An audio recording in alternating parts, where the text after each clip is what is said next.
अध्यक्ष महोदय, माझ्या मोहोळ विधानसभा मतदारसंघातील महाराष्ट्र औद्योगिक विकास महामंडळ चिंचोली काठी तालुका मोहोळ येथील चालू झालेलं लक्ष्मी ओसी छल्ला फरफर बासवा ओगले साहेब बसा. ॲबो आयर्न व कृष्णा केमिकल कंपनी या सर्व कंपनीच्या दूषित पाण्यामुळे व प्रदूषणामुळे कंपनीच्या आजूबाजूतील गावातील हजारो एकर जमीन नापीक झालेली आहे. झाले देतो अध्यक्ष महोदय, घ्या. मी या संदर्भामध्ये पंकजाताई यांच्याकडे तक्रार केली. पंकजाताईंनी सांगितलं तात्काळ बैठक घ्यावी. अद्यापर्यंत कुठलीही बैठक घेतली नाही. माझी तक्रार होती 19/3/2025 त्यानंतरनं मी उदय सामंत साहेब यांच्याकडे तक्रार केली. त्यांनी पंकजाताईला लिहिलं कृपया उचित कारवाई करावी. मी या संदर्भामध्ये सिद्धेश कदम साहेब अध्यक्ष महाराष्ट्र प्रदूषण नियंत्रण मंडळ यांच्याकडे तक्रार केली. त्यांनी तक्रार खाली पाठवून दिली. परंतु माननीय मंत्री महोदयांच्या निदर्शनास मी आणू इच्छितो की आपलं जे उत्तर आले ते उत्तरामध्ये 150 CMD क्षमतेच्या सामायिक सांडपाणी प्रक्रिया प्रकल्प CATP इकडे हे पाणी जातंय. ताई, मी जबाबदारीने मी सांगतो त्या MIDC मध्ये जवळजवळ या सर्व ज्या मी नाव घेतलेल्या कंपन्या आहेत, या कंपन्यांनी 3 मोठमोठे पाझर तलाव जसे असतात तशा पद्धतीचे पाझर तलाव त्या MIDC मध्ये केलेले आहेत. हे सगळं केमिकलचं पाणी टँकरनं त्या तलावामध्ये आणलं जातं आणि ते तलाव भरल्यानंतर ना ते पाणी पाण्याच्या टँकरमधून जिथं कोणाची जमीन दिसल त्या जमिनीमध्ये रात्री 10 ते 12 या 10 ते पाटे 5 पर्यंत ते टँकर 20-20 हजार लिटरचे टँकर सोडले जातात. आता ताई मला सांगा, हे तुम्हाला जे उत्तर देत आहेत ते धांदात खोटं आहे. जसा ते CA सस्पेंड केला तसा ही पुण्याचा आणि तुमच्या सोलापूरचा हे अधिकारी पहिले सस्पेंड करा. हे खोटं उत्तर आहे. तुम्ही माझ्याबरोबर ताई दौरा करा. जवळजवळ तिथल्या विहिरीला पाण्याचे तरंग येत आहेत. घराची जी काच आहे ती पिवळी पडली जाते. जे जनावर जर खाल्लं तिथं बाधित तिथल्या जमिनीवरती तर जनावर मरत आहेत. जे जनावर गाब गेलेत ते गाबडली जात आहेत. ताई, मी तुम्हाला आज सांगतो त्या केमिकल कंपन्यामध्ये हजारो कोटी लाखो कोटी रुपयाचा मुरमाचा उपसा झाला. का हे मालक आहे? प्रश्न घ्या यांनी थोडा ऐका हो अध्यक्ष महाराज, तुम्ही सोलापूर जिल्ह्यातले. ऐकतोय. माझी पहिली लक्षवेधी लक्षात ठेवा. ओगले साहेब, मी 15 महिन्यामध्ये मी आमदार झाल्यावर प्रयत्न करून आज माझी लक्षवेधी लागली. माझ्यावर अन्याय करू नका. माननीय मंत्री महोदयांना माझी विनंती आहे, ह्या कंपन्यांनी 3 मोठमोठे खड्डे खंदून त्यात पाणी सोडलेलं आहे. विहिरीमध्ये मंत्री महोदय बोला मंत्री महोदय इकडे अध्यक्षांच्या चेकडे बोला. अहो अध्यक्ष महाराज, या कंपनीमध्ये 2-2 हजार किलोचा चरस तयार केले जातात. लक्षात ठेवा. चरस आणि ही रॅकेट कधी सापडलं? ठाण्यामध्ये एक चरस सप्लायर ज्या वेळेला ठाणे क्राईम ब्रँचच्या हाती लागला त्यावेळेला त्याला जेव्हा 3rd डिग्री दिली त्यावेळेला ठाणे क्राईम ब्रँचची बेंच तिथं माझ्या मतदारसंघातील चिंचोली काठी MIDC मध्ये आली. किती जप्त केला? 2000 किलो चरस हा त्या केमिकल कंपनीमध्ये जप्त केला. एकदा नाही, दोनदा नाही, 3-3 वेळेला त्या केमिकल कंपन्यामध्ये चरस जप्त केला. ठाण्याचं पोलीस कर्तव्यदक्ष आहे. मग सोलापूरचं पोलीस काय करत होतं? हजारो एकरची जमीन, आज तिथे 158 हेक्टर जमीन बाधित झाली.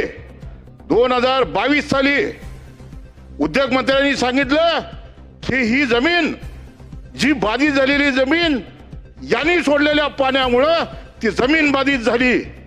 आज मला सांगा, शेतकरी देशदोडीला लागलाय, तिथं काही पिकत नाही. हे MIDCनं मान्य केलं. 158 हेक्टर जमिनीचा प्रस्ताव तुमच्या महाराष्ट्र शासनाकडे उद्योग विभागावर पाठवला. त्यांच्या समितीने ते मान्य केलं. मला सांगा ताई, हे म्हणतायत की आमच्याकडे प्रक्रिया केंद्र आहे. चला माझ्या बरोबर. 3 मोठे खड्डे तलाव, पाझर तलाव केलेत. त्याच्यामध्ये हे सगळं पाणी सोडलं जात आहे. तिथल्या आजूबाजूच्या सगळ्या गावामध्ये बोरला पाणी तरांग आल्यासारखं. मी आता पाण्याची बाटली आणली आहे ताई. प्रश्न ही विचारा, लक्षवेधी राजेभाऊ. संपल्यानंतर ना मी तुमच्या केबिन मध्ये आणून त्या पाण्याची बाटली देतो. त्याची ही तपासा तुम्ही.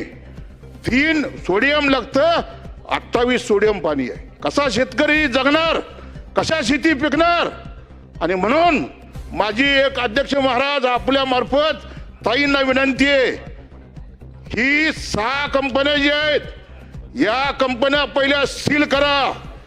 आजच्या आज सील करा. कारण ह्यांनी शेतकरी उद्ध्वस्त होणारं काम केलंय. ह्यांनी हजारो एकरचा, लाखो एकरचा मुरुम, अध्यक्ष महाराज, लाखो एकरचा मुरुम त्या MIDC मध्ये जे रिकामे प्लॉट आहेत त्या प्लॉट मध्ये उपसा करून स्वतःच्या कंपनीच्या विस्तारीकरणासाठी तो आणला. प्रश्न त्याचा घ्या, 1 राजेभाऊ. रुपया सुद्धा प्रश्न घ्या, महसूल त्या मोहोळ तहसील कचेरीमध्ये रॉयल्टी स्वरूपात भरला नाही. म्हणून माझा एक प्रश्न आहे, हे जे उत्तर दिले त्याला माझी ताई हरकत आहे. हे उत्तर जे दिले त्याला माझी हरकत आहे. ह्या उत्तर देणारा अधिकारी त्याला ताबडतोब सस्पेंड करा. ज्या कंपन्यांनी करा ना ताई, त्या तुमच्या CA ला सस्पेंड केला या विधानसभेत.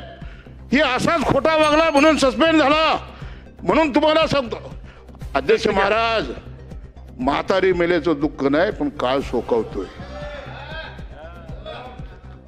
शेतकरी मारायला लागला हो. 158 हेक्टरचा प्रस्ताव पाठवलाय. एक तर 158 एकर जमीन ही शासनानं, तुम्ही आणि उद्योग मंत्री दोघांनी मिटिंग करून ती 158 हेक्टर जी खराब झालेली जमीन आहे ती ताब्यात घेणार का? ज्या कंपन्यांनी हे सगळं केमिकलचं रॅकेट केलेलं आहे, ह्या मी घेतलेल्या 6 कंपन्या ताबडतोब सील करणार का? आजची आज अध्यक्ष महोदय, सन्माननीय सदस्यांचं मी खूप मन लावून ऐकत होते. त्यांनी सांगितलं उत्तराला हरकत आहे, पण मला नेमकं कळलं नाही त्यांची हरकत कोणत्या विषयासाठी आहे. म्हणजे मला उत्तर देणं सोपं जाईल. दुसरा त्यांनी विषय मांडला मुरुमाचा.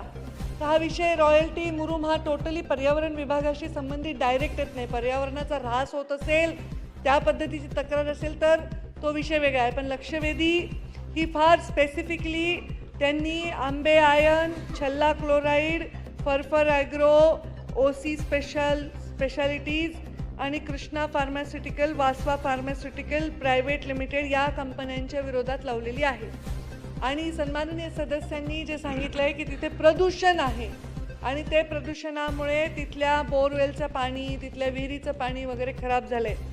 यामध्ये मी पर्यावरण मंत्री म्हणून याचं उत्तर देत असताना हे सांगेन की चिंचोली काठी जी जागा आहे तिथे CETP तिथे त्यांनी उभा केलेला आहे. हा 1.5 MLDचा CETP आहे.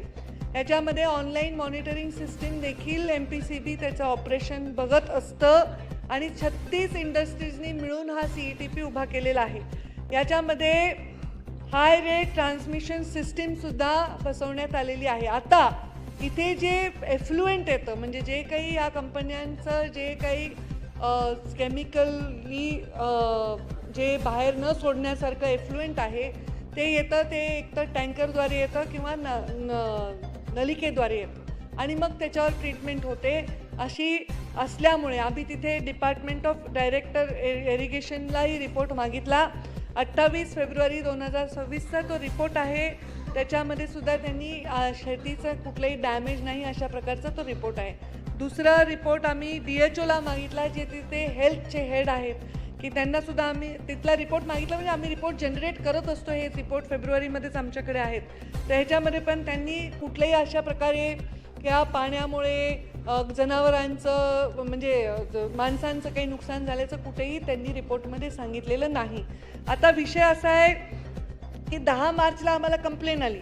त्याच्यामध्ये आम्ही त्या कंप्लेन स्वतः सन्माननीय सदस्यांनी याच्यामध्ये आमची जॉईंट बैठक मागितली होती. तर ती जॉईंट बैठक होऊ शकली नाही, पण त्यांच्या गोष्टीची दखल घेऊनच आम्ही या सगळ्या गोष्टी तेव्हा मागितल्या होत्या. तेव्हा या गोष्टींचं माहिती घेतली होती आणि त्याच्यामध्ये इन्स्पेक्शन देखील झालं. आता या इन्स्पेक्शनमध्ये आम्हाला काय काय आढळलं, तर त्याच्यामध्ये इम्प्रॉपर काही त्यांच्या म्हणजे जे त्यांनी काही छोट्या मोठ्या त्रुटी होत्या त्याच्याबद्दल आम्ही त्यांना नोटीस बजावली. त्यांची जी काही बँक गॅरंटी होती ती आम्ही जप्त केली. त्याच्यामध्ये पण हजार्डस डिस्पोजल होतं, तिथे CCTV कॅमेरा नव्हता. तसेच तिथे वॉटरचं त्यांचं प्लॅनिंग नव्हतं, वॉटर बजेट नव्हतं, ETP प्रॉपर चालत नव्हता, अशा गोष्टी होत्या. त्याच्यामध्ये जे स्टोरेज होतं त्याची कॅपॅसिटीच्या बाहेर म्हणजे त्याला जे शेड पाहिजे त्याच्या बाहेर ते स्टोरेज जे काही होतं ते त्यांचे जे तिथलं सामान होतं ते जास्तीचं दाखवत होतं. ह्या सगळ्या गोष्टी ऑब्झर्व केल्या, त्याच्यावर त्यांना नोटीस बजावलेली आहे. पण आता या सभागृहामध्ये सन्माननीय सदस्यांचंच आम्ही खरं मानतो आणि उत्तर देत असतो, परंतु एखादी गोष्ट आज 6 कंपन्या बंद करा ह्या मागणीला मी तरी काय उत्तर देणार आहे.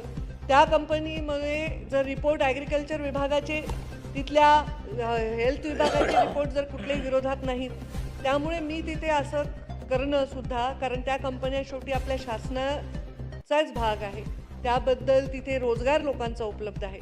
पण तरीही सन्माननीय सदस्यांचा सन्मान म्हणून मी सोलापूरला स्वतः या MIDCला भेट देईन. हा CETP प्लॅन मी स्वतः तुम्हाला सोबत घेऊन पाहीन आणि तुमच्या काय त्रुटी असतील तेव्हा तेवढ्यातल्या तेवढ्यात कारवाई करता येईल. पण आपण कुठल्याही गोष्टीची चाचपणी न करता कारवाई करणं हे मला वाटत नाही की न्यायकारक आहे. कारण त्याच्यामुळे कदाचित ह्या चुकीच्या असतील, मी नाही म्हणत ते बरोबर आहे, यांच्यावर कारवाई होईल, पण ह्या ट्रेंड तयार होईल, हा एक प्रेसिडेंट तयार होईल आणि प्रत्येकजण म्हणजे आत्ताच बंद करा, तर असं सगळेच उद्योग बंद होऊन जातील याच्यामुळे. त्यामुळे तुम्ही म्हणालात तर आपण एखाद्या शनिवार रविवारी मी स्वतः सोलापूरला येते, या MIDCला भेट देते, मला असे औद्योगिक तिथली बैठक घेते आणि CETP कसं चाललंय आपण प्रत्यक्षात बघू असं मला वाटतं. आणि मी विनंती करते की त्याच्यावर ते अग्री करतील.